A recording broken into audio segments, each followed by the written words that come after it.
Ladies and gentlemen, the future President of the United States of America. Hello, America, and Merry Christmas from the beautiful, beautiful Tampa Bay. I am your host with the most, Neil Fox, your future President of the United States. And with me, as always, is... Hello, I am the Vice President, Link Labrador, and we have a very special Christmas season episode for you. Yes, in fact, we have a special guest on this episode. Santa, welcome to the show. Ho, ho, ho! A Merry Christmas, one and all! Yes, hello, Santa. Oh, you've been a very good little boy this year. I see. Do you still have that timeshare down in Florida? Oh, yes. Mrs. Claus bought it on a whim the other year. We've been trying to get out of that legal contract for the past 3 centuries. Okay. Off to our first topic of family traditions. Yes. Family traditions. My family has quite a few traditions around Christmas. What are some of yours? Oh, Jesus. Let's see.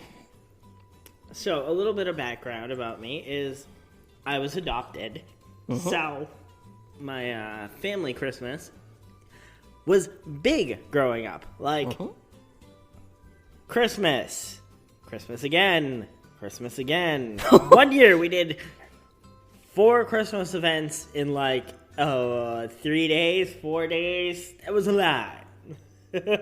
Wow. Nowadays we cut it down to family. What do you want for Christmas? Gotcha covered.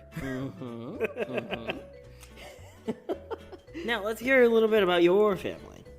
Well, my family traveled a lot when I was a kid. We visited 42 of the 50 states, but we always made it a point whenever we could to return home to my family's home. My grandmother and grandfather have a beautiful log cabin in Arkansas, and this cabin has such a strong association for me with Christmas because I remember the beautiful decorations, the roaring fire, spending time with family, licking things out of the chocolate fountain. Just, lots of fun family traditions. Yes, we never had a chocolate fountain, but what we did have was lots and lots and lots of family. Yes. How many family members would typically show up to yours? Let's just put it this way. Each venue we went to, it was a packed house. And these were not small venues. Wow. Yeah, mine was typically around 10 or 15, depending on the year. And we oftentimes, my cousins and I would put on a little Christmas play, which... can you tell that I've always been an actor? I'm sure that's very difficult to tell. The whole world is your stage, is it not? Indeed. But... yes, the Christmas traditions. Santa, tell us about your Christmas traditions. Well, my favorite thing to do on Christmas is to eat milk and cookies. I've eaten 4 billion cookies at once. Yes, Santa, that's a lot of cookies. Ho, ho, ho! I have to go to cardio for the next 3 years to work it off. But you do this every year, so you're... Why do you think I'm so fat? Good point. Magic. So, for you, what is a special tradition for you that you guys would do at these events? Oh, special tradition. Let's see. Well, one of the ones that my family would do, which I definitely recommend for those listening, because being grateful, being thankful is something that is a very useful skill. Oh, yeah. And so what we would do is, starting on Thanksgiving Day and going until Christmas Day, we would each write something that we're thankful for on a little strip of paper, and then we would put it together as a chain.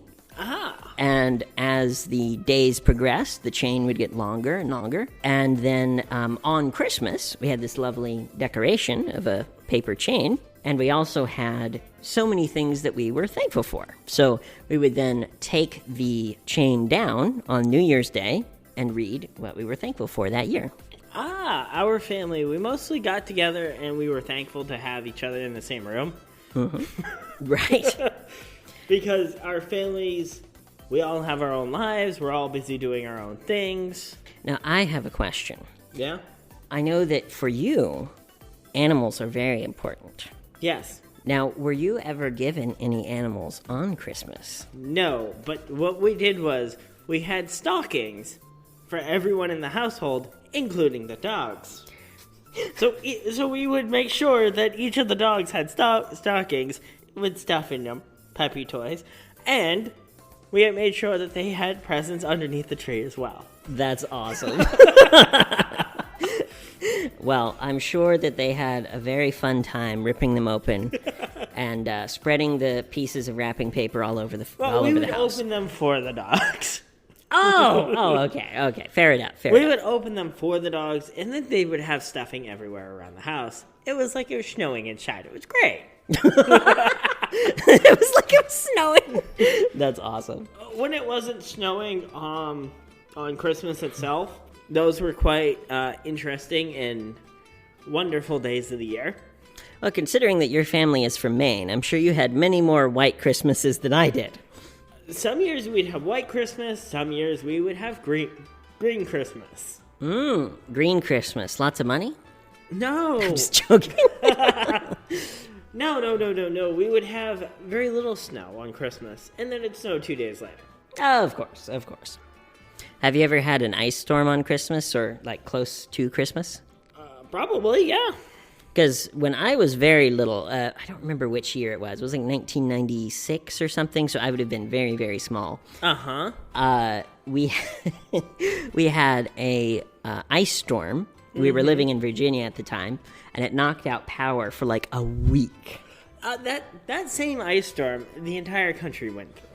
Oh, yeah. Well, that's one of the reasons why I'm bringing it up, is because I'm sure many of our listeners, especially those that are older than us, remember it very well. What I remember is everything looked like Jack Frost had thrown up all over it, and it had frozen everywhere. It looked like Jack Frost in the claymation of Jack Frost. Exactly. The Rankin Bass, wasn't it? Mm-hmm. Now here's an interesting question. Okay. Yep. Speaking of Rankin Bass. Yes. So, for some reason, we have decided as a country that 1958 is the ideal Christmas. And we have not updated many of our traditions or movies or songs since 1958, and I don't understand. Well, I have seen what happens when they attempt to update it. I have seen rappers try and do Christmas music. I've seen Justin Bieber try to do Christmas music. I have seen, it was some rap group working with Lil Wayne or something. I don't even know the details of it. It's just like they tried to recreate We Are the World, but with Christmas music and with these rappers? Question mark? Yeah.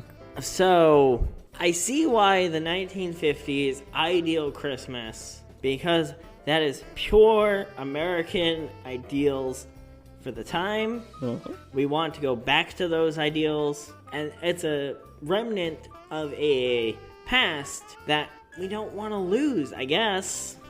Well, for me personally, I think that people want to go back to a simpler time. So there's no question that the time before the internet was simpler than the time we are living in now. Nowadays, it's so complicated. Right. Well, and to be fair, the nostalgia for that time period is is something that people look back on with reverence. Yep. That I don't know is warranted. It is an important thing for the country. But I think people kind of sugarcoat it a bit, of like, oh yes, remember back in the good times when we fought the Nazis in World War II? Like, maybe we shouldn't make that the ideal time. Just a thought. Maybe not, but... So when I think of Christmas memories... Yep. My family always reads the Christmas story from the Bible every year. Okay. Because my family is very religious. And for me as a child, that was something that kind of grounded me to the holiday itself. It's unlikely that Jesus was born on Christmas Day because, you're talking about being born in the middle of winter? Probably not. But I mean, it would have been winter for the Middle East, which would have been probably summer, to be honest, just because it's so. Well, what happened? You may I don't know if you know this or not. What happened was that during the Roman Empire, the Christian Church essentially took a Roman holiday called Saturnalia, and they said, "Oh, this is a Christian holiday now." Well, they also, getting into that, they also took from the pagans. That's true. The Christmas tree is a pagan tradition. It is, but that's more the Catholic Church took from the pagans. Now, surprisingly, the Catholic Church did take a lot of things from the pagan, Easter being one of them. And my personal favorite, over in Europe, they have Krampus. Do you know about Krampus? I don't know much about Krampus. Tell me the legend of Krampus, Sir Labrador. Krampus is Santa mixed with a demon, basically. Wind up going in the sack, Krampus' sack, and get dragged off. Well, thank goodness that any children listening will not be dragged off by Demon Santa. Santa's real, children, and he's only does good, just like the NSA. He watches you when you sleep. He knows when you do good and bad things. No, I'm just joking.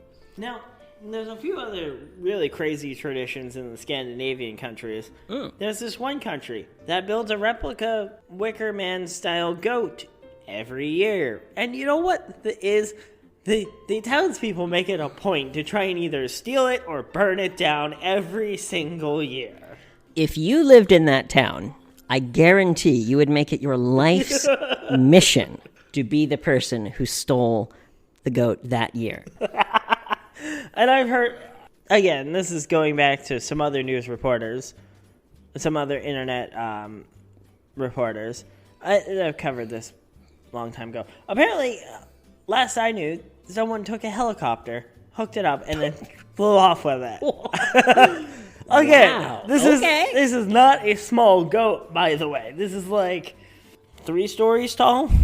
See, here's what I imagine when you say this, okay? Yeah.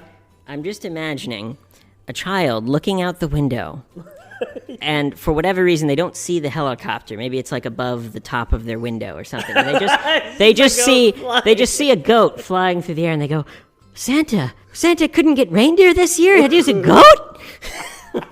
Why is it giant and made of wood? No, the Trojan goat! Oh my God. Oh, well, yes.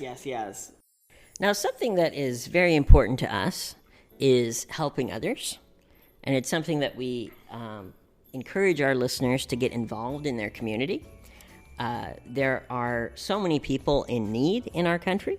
Yes. And there are so many ways to help. So what are some ways that you have helped people around the holidays?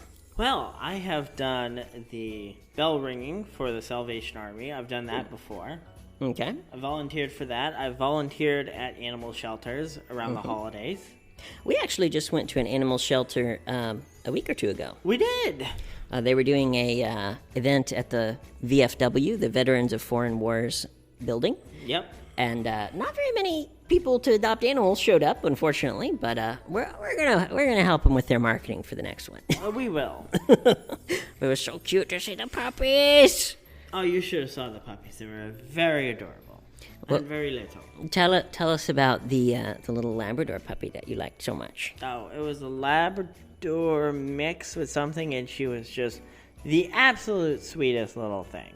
Oh, she was so shy and cute. Yes. And then there were a bunch of other puppies that were very rambunctious.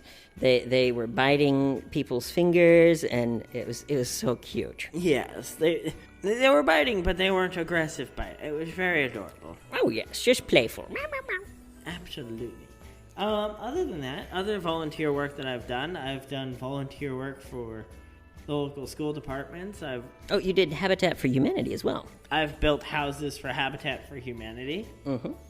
Yeah, tell us about that. What was that experience like? Oh, that was a lot of fun. So what we did was we would get together. We'd have one foreman telling us what needed to get done, and then the rest of us, we would just get it done throughout the day. It was quite a lot of fun. Yeah. I can see that. And you really like working outside, working with other people. It was snowing. It was snowy. Wow. You know what? Let's build a house while it's snowing. Welcome to Maine. That's what people do. Fair enough. Fair enough. The weather doesn't really stop people in Maine. It goes... Nowadays, people are a little bit smarter, but say 10 years ago, people were like, yeah, no, that's fine. There's 8 feet of snow. It's fine. Nowadays, it's, I don't trust any of you on the road. I'm just going to stay home. Oh, I have a great Christmas volunteering story I think you'll enjoy. Okay. So I was in the Christmas play at my family's church back in the day. And of course, I was the main character, obviously. And How did you become the main character? because I'm just that good. So something happened while we were doing the play that I'm very proud of myself for saving the day. No one knew other than the people who were on stage. No one knew what happened, but I am very good at memorizing things.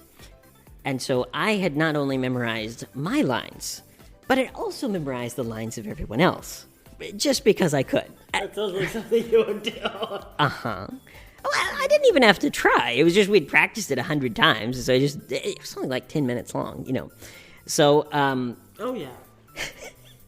so we get to a point in the story where one of the characters is supposed to say, come on, let's do it. You know, where the scene, it has momentum of, Yes. okay, well, let's do this. Come on, let's do it. And then I was supposed to say, oh, we need you, man. And the person forgot their line. And so there was about 2 seconds Yep. of horrible, deafening silence. Oh. Because again, the scene has momentum. So, Yeah. let's do it. Come on, man. And then pause. And then and I was just like, okay, what's his line? Come on, we need you, man. And the scene just progressed smoothly. And I was like, yes, saved the day with my acting skills. Yes.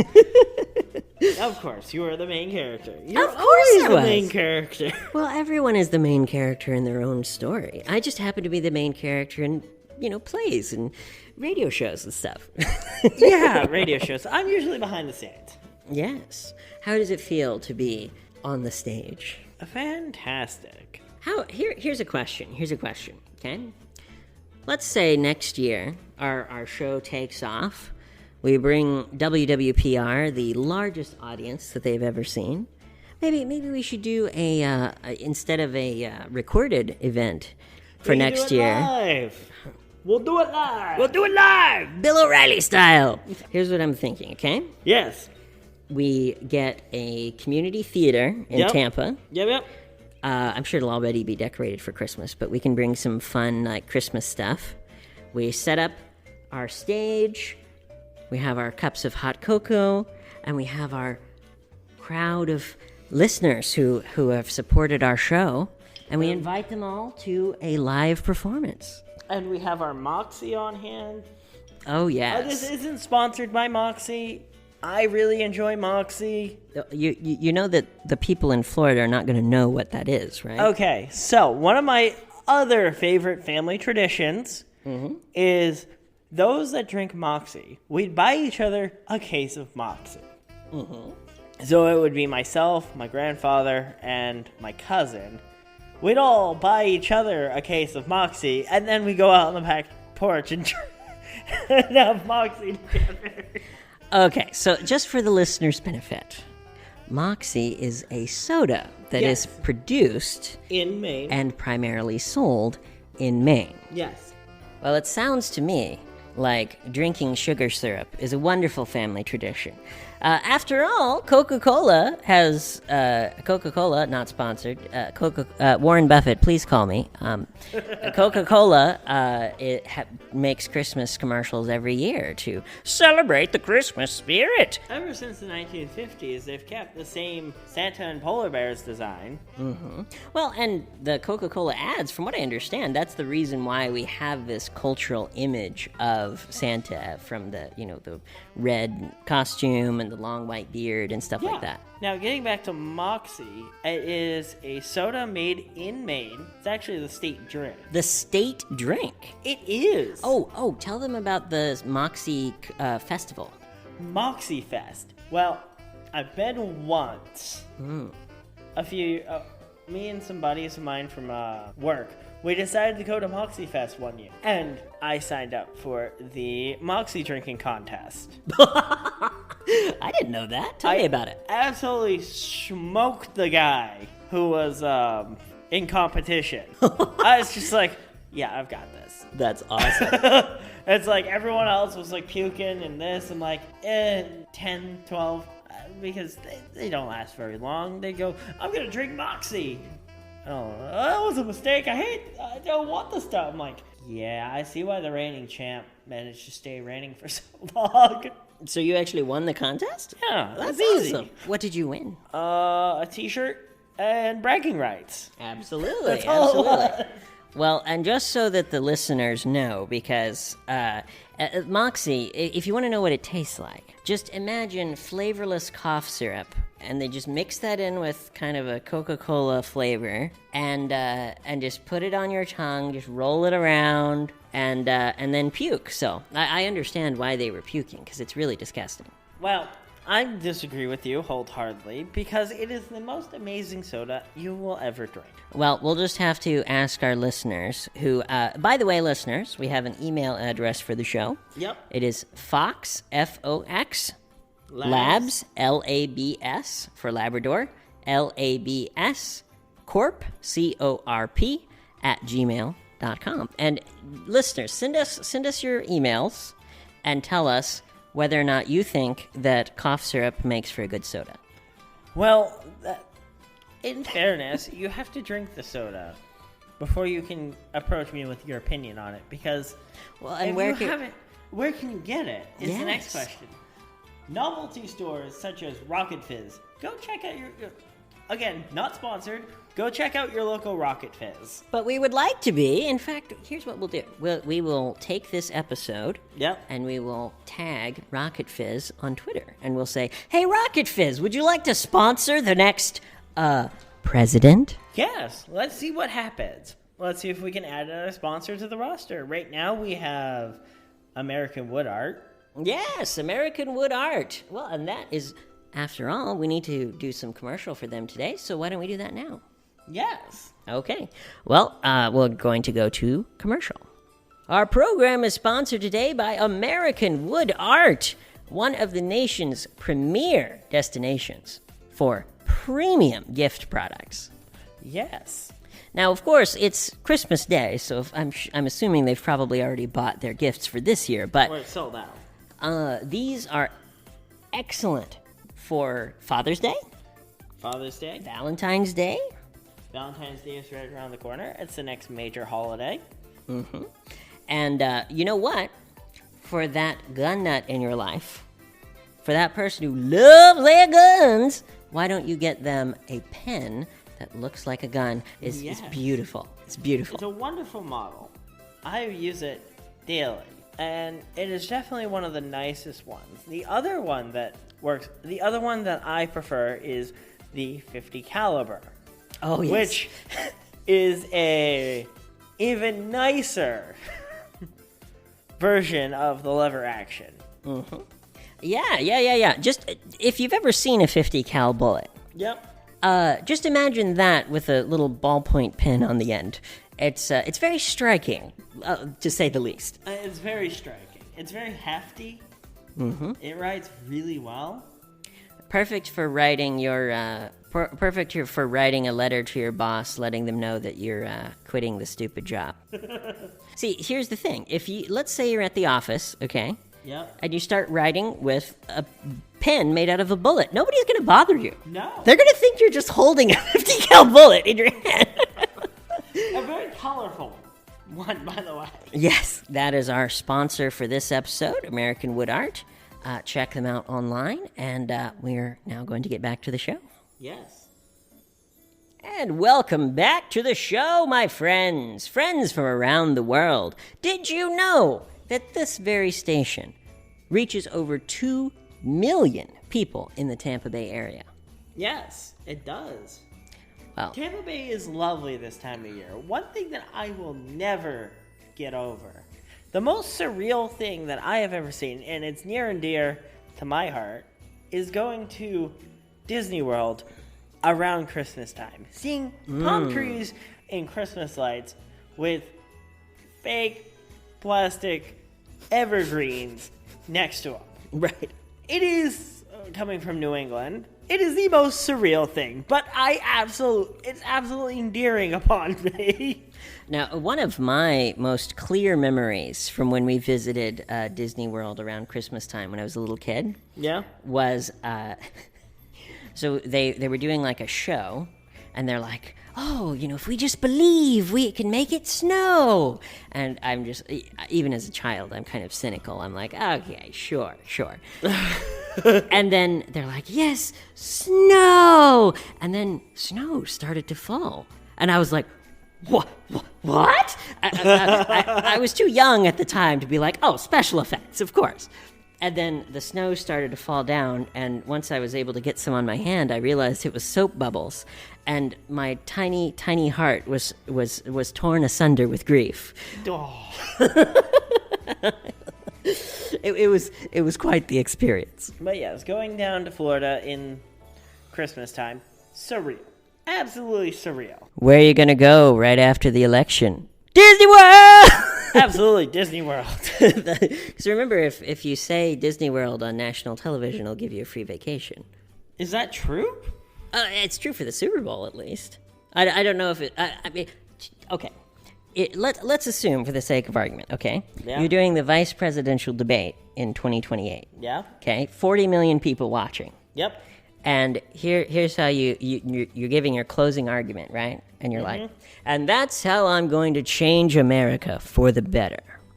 And by the way, as soon as I get elected, right before I enter the White House, I'm taking a vacation to Disney World. taking a vacation to Walt Disney World in Orlando, Florida. I don't know if it works that way. Well, we'll ask the PR team and we'll find out. I'm not sure if that works that way. But yes, back to Christmas wholesomeness. Yes. You suggested doing top 5 Christmas gifts. Yes, I did. So here's what I think, okay? We can do gifts that we've received or gifts that we have given. Let's do received. Okay. So, let's go first. You can go first. Oh, thank you. This one is a little bit special. Yeah? So, I may be a person who does not like insects, or arachnids. I just don't like them. They're creepy and they have long legs and they just look scary. That's okay. And so, my wonderful uncle decided that the best gift to give to me on Christmas Day would be a motorized 12-inch wide spider. That's cool. Was it like a little robot spider? Yes. Aww. And it looked completely fake. Like no one would look at this and be like, "Oh, that's a spider." But I was only like 12 years old. I was still a child. And so I open it up, and of course, they've already opened the package, put in the batteries, and my father is holding the remote. Of course. So I'm just a happy kid, I've opened up my stocking, opened up a couple other presents. Oh wow, this is a pretty big present. Let's open it up. And so I open it up, and as I tear off the piece of wrapping, my father presses the button on the remote, and it starts to run towards me across my lap. Of course. And I immediately screamed in terror and threw it on the ground. Of course. And of course, my family thought this was hilarious. I was not amused. One of the best Christmas presents I got were the power tools, most of which are actually sitting over there. Well, let's introduce each of them like a close family member. We have the drill press, Yep. which you use to make holes in things. It's how I make the pens, yes. Yes. Oh, yes. American Wood Art, your business, by Yep. the way, full disclosure. Yes. Thank you, FCC. And then we have the lathe, Yep. which you use to turn the pens from blocks of acrylic or wood into beautiful pieces of art. Yes. Again, some of my favorite Christmas gifts that have lasted with me through thick and thin. Here you go. Pick up this present from under the tree. You'll need a forklift to do it. But yes, some of my best Christmas gifts have stuck around. The ones that have truly stuck around are the ones that I have based my hobbies around. Mm-hmm. The ones that are truly dear. Mm-hmm. That's the big thing with Christmas is it's not cheap plastic thing. It's what's going to last a long time and what's going to be remembered. Right.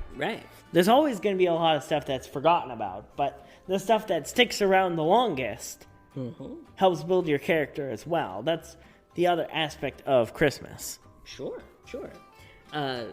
Having a look to the future is an important part of it. After all, the best gift, in my opinion, the best kind of gift is something that a person wants to get, but they don't really want to buy for themselves. Yeah.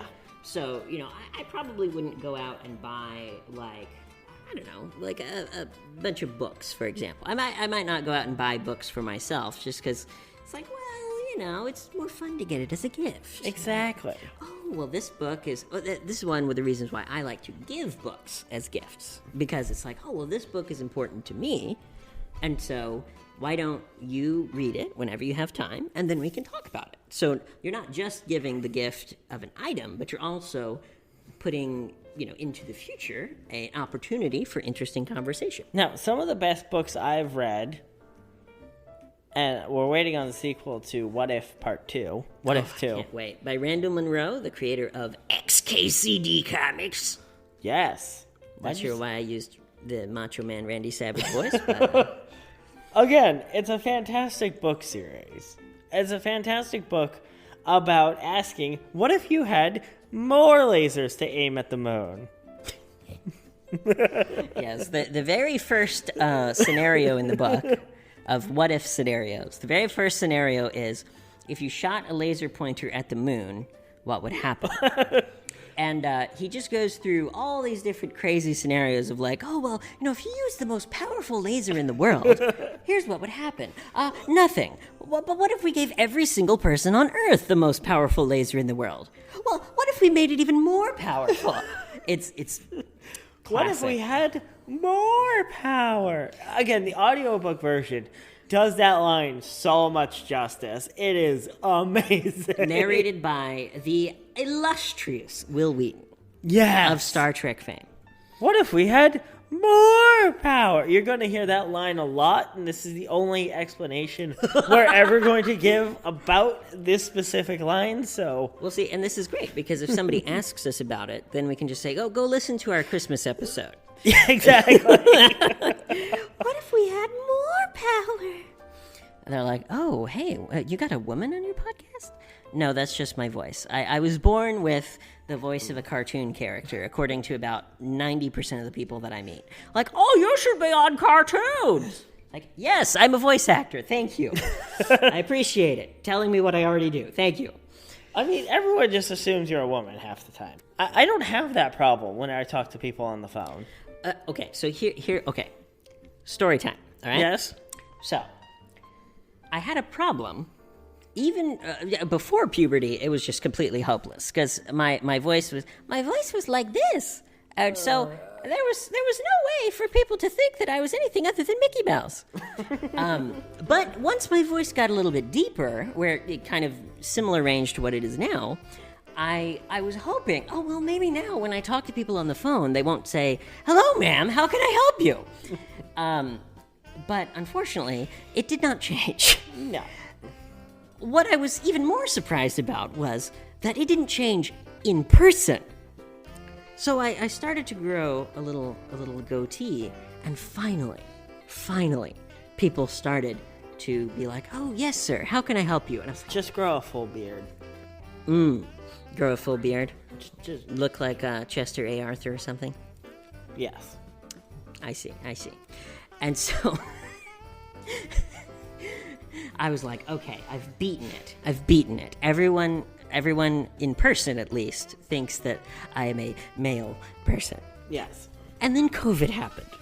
And I started to have to wear a mask everywhere I went. And once again, "Hello, ma'am, how can I help you?" No! I never had that problem. I bet. Granted, during COVID, they were more interested in just telling me I could be walking on the street alone with nobody in sight. One person walks by and they're like, "You should wear a mask." I'm like, "Leave me alone." Right? just leave me alone, bro. Yes, the Labrador has very passionate opinions about COVID. I'm sure we'll do many podcasts about it. Very passionate. Very much, just leave me alone, bruh. You know, I bet that a large percentage of the listeners in Tampa will agree with you. Yeah. Freedom! Freedom! What are you, William? What are you, Braveheart now? Let's see. What would be American Braveheart? It would be, they may take our Hummers, but they cannot take our freedom. Let's see. What is the American version of Braveheart? If I want to eat fried chicken for breakfast, lunch, and dinner, and be 700 pounds, that is my American right. Oh my God, you have no idea how true that is. Yes. Again. Personal responsibility, people. It's important. And be safe with the eggnog. Yes. We all have that Uncle Steve who likes his eggnog. Mm-hmm. We all have Uncle Steve. Well, here's an interesting question. When we say something like, crazy uncle, why is it that every single person that I've met, at the very least, relates to it? They're like, "Oh yeah, yep." Would that make us the crazy uncles? Yes. Okay. Let me help you with this one. Okay. Crazy, suspiciously wealthy uncle. Let's say that you sat down across. Let's say it's speed dating, for example. Let's say you sat across from someone. And they said, "Well, I work in marketing, and I'm a social media manager for a nutrition company." And you'd say, "Oh, that's great. I'm running for president." Oh, that's great. How much capitalization on the market you have? What's your market share at the moment? Exactly. Oh, this reminds me of something so funny that I wanted to make sure to say on air. So I read the funniest tweet the other day. It was so great. Somebody who said, people who don't like small talk, well, what do you talk about on a daily basis? Because I couldn't talk about, deep topics and existential topics every day. And I was just like, that's all I talk about. That's normal for us. Yeah. Existential topics? It's a Tuesday. Just in case our listeners don't know what existential means, because it's not a very common word. Existential means things that affect everyone. So an existential risk is a risk to all of humanity, every single person on the planet. Yes. Things like nuclear war. Again, let's avoid Christmas at Ground Zero, please. Merry Christmas, everyone. That's not snow. It's nuclear fallout. Reminds me of Christmas parody songs from Weird Al Yankovic, of all people. He has 3 or 4 of them. Mm-hmm. There's Christmas at Ground Zero. There's The Night Santa Went Crazy. I think he did a parody of Grandma Got Run Over by a Reindeer, but that's everybody. How do you do a parody of Grandma Got Run Over by a Reindeer? It's already a joke song. You find a way. Life finds a way. Correct. Now, Now, our next topic is our plans for the future. We've touched upon it, but let's go into full detail. Absolutely. So we're going to talk about our plans for next year. Yep. Which is 2023. Yep. And then we'll talk about some of our longer-term plans as well. Yes. So next year, here's what we'd like to do. Assuming that we can get some sponsors for the show, assuming that we can get everything together, Yep. what we plan to do is to take the show on the road and do Yes. live shows around the country for our wonderful listeners. Yes, live shows. So you won't just be able to see us, hear us. You'll be able to meet us in person and ask us enlightening questions, because I'm sure you have a few. Absolutely. Well, and there's a couple of reasons why I think that this is important for us to do, okay? Mm-hmm. One, I want to make sure that we have the opportunity, as we're campaigning, I want to make sure that we have the opportunity to meet as many different types of voters from as many different parts of the country as possible. Yes. Because one of the things that drives me crazy about modern politics is the people who are just completely disconnected from reality. Well, we've been to Washington, D.C., and we see why they're disconnected. Right. When you're a McDonald's, is the nicest McDonald's in the country. It looks like it looks like you took a McDonald's, took a scooping of Country Club, a scooping of Polish, shake and baked it, put it in the oven, took it out, and now you have a perfect flambe. Exactly. The most posh McDonald's that I've ever seen. Perfectly courteous employees. We went to a hotel, and the guy was wearing a suit at a budget hotel. I've never seen that before. Oh, that reminds us of the wedding we accidentally wandered into inside a country club. Oh, yeah. We were just exploring around, and this was nearby to D.C., and we were like, oh, there's a church inside a country club? What? That was great. We were originally going there for sermon, because we go to so many churches, and we go to churches, and what's important to us is helping communities. Yes. And churches, they have this as one of their core missions. Yes. They're, for an evangelical church at the very least, which is what I'm most familiar with, their mission is to evangelize, or to spread the word, and to help people. Yes. And so, since our biggest goal is to help people, it's just a great match. A match made in heaven, you might say. Absolutely. So, here is one of the things that we're planning on doing next year. Yep. Okay? We would like to do a tour around a bunch of different national parks. Yes. The reason why is because national parks have an application process where you can reserve space for an event. Yes. Which is great. Absolutely. Most of them have a little auditorium. Great. I don't care if 10 people show up or 100 or 1,000. It's, what we'll do is we will schedule the event. Mm-hmm.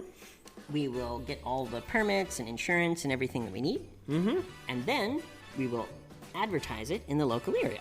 So, hey, if you live near whatever national park, why not come to our event, support the park, buy some merch, make a donation to the park, and enjoy our show. Indeed. Other things that we plan on doing next year are expanding American wood art, but that's an ever-expanding business. We're taking pre-orders on our website now for next year. Another thing that we plan to do is we're in the process of putting together a nonprofit, which our goal for the nonprofit is very simple. Yes. We have a lot of plans, but it's actually quite easy to summarize. It is. We plan to eliminate homelessness in the United States for both people and animals, because every puppy should have a home, and every human should have a home. Yes, every puppy and every human. If those coincide and help each other out, then every human and every puppy should have a home. Yes. what is important to you about making sure that puppies have homes?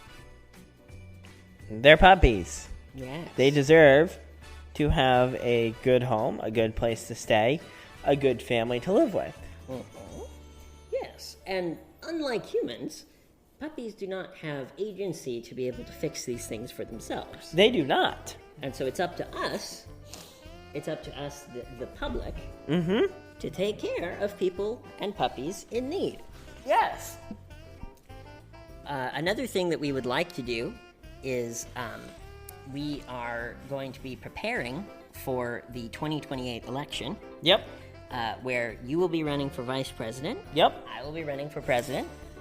And I would like to run for 2024, but unfortunately, I will not be over the age of 35. No, you will not. You can run for Senate when you're over the age of 30, but to run for president, you have to be over the age of 35. Correct. So, speaking of which, we are looking for great people to join our team. Yes. So, we're looking for people who have experience in politics. We're looking for people who don't have experience in politics. We're looking for people under the age of 50 to join our team, because my personal beliefs is the older you get, the more cynical and jaded you become, and you feel like you can't affect change. It's an interesting perspective. Tell me more about that. Well, again, the younger you are, the more apt you are to take risk. The more apt you are. But even the risk-taking element of society has winged to a degree of everywhere I go. It's like, you can't, like, you have to listen. You have to do this. Why? Why do I have to? Right. Well, because someone tells you you have to. Right. That's not the American way. The American way is, oh, there is a problem. Where's the bulldozer? Let's get some of our buddies together and let's solve this issue. Absolutely. And that kind of American spirit is something that I feel has been dramatically less in the past couple of decades than in the early and middle of the 1900s. Yeah. You know, we won World War II, for goodness sake. I mean, like, come on, guys. Like, we won World War II. We beat the British. Let's see. We beat the British, the most powerful empire in the world. And we won. Stomped them. We won. That is the American way. Yes. And so we look at it, the American way is we look at a problem and we go, okay, let's do something about it. And this, I'm glad you put it that way, because this is the reason why I am running for president. Because I look at America today, me personally, from my own point of view. I look at America today and I say, there are so many things that need to be fixed so that people can live better lives. Yeah. Life, liberty, and pursuit of happiness. Correct. And the fact is that we are not pursuing those goals as a country. What we are doing is treading water. We truly are treading water. And we are truly not living up to the potential of what America is capable of. Why are we not the best in the world at education? We have districts and we have towns and we have cities that are the best in the country, but the American way of life is we want to know who the absolute best is.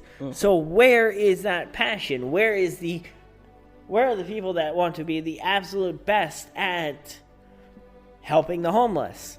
Where are those people? We want to find those absolute best people and make America not just the greatest in the world, but a true beacon for the rest of the world. Yes. Why is it that when I visit Europe, for example, people are constantly saying things like, "Oh, you're from America?" Ew. Exactly. like I want, when I talk to people for them to be like, oh, that's wonderful that you are from America. Teach me how to be more like you. Yeah. Like, we want to inspire not just Americans, but the entire world to have a better quality of life. Life, liberty, happiness. Yes. Let's just do those real quick. Life. The American life expectancy is going down. Yes. So if we're talking about the right to life, we are going in the wrong direction. If we're looking at the right to housing, isn't even a conversation on the table. We want to bring the conversation of the right to housing to the forefront of the conversation. Absolutely. Not the conversation of who, let's see. And just to add to your point, okay? Yep. Now, a lot of our listeners on Tampa area are going to be very conservative. And they might say something like, Yeah? well, why don't they just pull themselves up by their bootstraps? Now, here's the thing. I am a capitalist. I have always been a capitalist. I love making deals and doing business. Yes. But I could not do that if I did not have a place to live. Correct. I am not talking about just giving people stuff. I'm not talking about just like, oh, well, here's just a free handout. I'm talking about, here is a floor, okay? Here is as low as you can go on the economic scale. Yep. So that you can build yourself up. Yes. For example, did you know that if a poor student takes the SATs at the beginning of the month, they get a higher score? The reason why is because for them, at least the people in the study, food stamps came at the beginning of the month. Yes. So you're telling me that a student, again, a child, someone who does not have the ability to decide for themselves where their life should go, you're telling me that a student should get into a worse college just because they took the test at the end of the month and they were hungry? That is deplorable. That is unconscious. That is unacceptable in a country as rich as the United States. Correct. Now, myself, I came from one of the best school departments and school districts in the country. And now that I've traveled the rest of the country, I see everyone else around me is like, they're focusing on small issues to get by. They're focusing on small issues to get by. When in reality, you need to be focusing on small issues, medium issues, networking with people, working with individuals, finding groups of friends that you trust to build yourself up. Think about and you go much further with a team, but you'll go much faster on your own. But we don't need an industry of fast cars. We need an industry of steady, reliable cars. Sure. What we need is a society that is working for everyone. Yes. And in particular, a government that works for everyone. Mm-hmm. There is a need, a desperate need for a consensus, for an agreement between everyone, not just the right, not just the left, not just the center, not just the libertarians, everyone. Yes. And that is directly opposed to the monetary interests of those with power, such as the Mark Zuckerbergs and the Jeff Bezos and the George Soroses of the world. Now, what I want to do, and I know this is going to be a difficult and lifelong task, is to bring the country together. Yes. And the country is divided on every single issue, every single conversation. There's a right way of talking about it, and there's a wrong way of talking about it. Myself, I just want to have the conversation. Take your emotions out of the conversation, and let's just sit down, because I guarantee you, you want the same thing as I do. You just believe it should be done in this manner, not that manner. Right. And I might disagree with you. I disagree with my partner, the Labrador. I disagree with him quite frequently. I disagree with the fox quite frequently. But we don't let that skew us from our goal of reaching consensus and moving forward. yes. We are at a deadlock right now, okay? Yep. We are at a deadlock as a country. And here's how we're going to end the show, okay? Yeah. Here's how we're going to end this episode. Okay. There is a simple, fundamental fact, which is, if you're not moving forward, you are falling behind. Yes. And I'm sorry, but average is not good enough for the American people. We want the best. Now, to end off the show for today, we want to thank WWPR for their wonderful support. Their team is absolutely fantastic, and we love working with them. We want to thank our future sponsors. Yep. If you are interested in sponsoring the show, make sure to send us an email at that email I said. It is foxlabs, L-A-B-S, corp, like the first part of corporation, C-O-R-P, @gmail.com. Merry Christmas to all.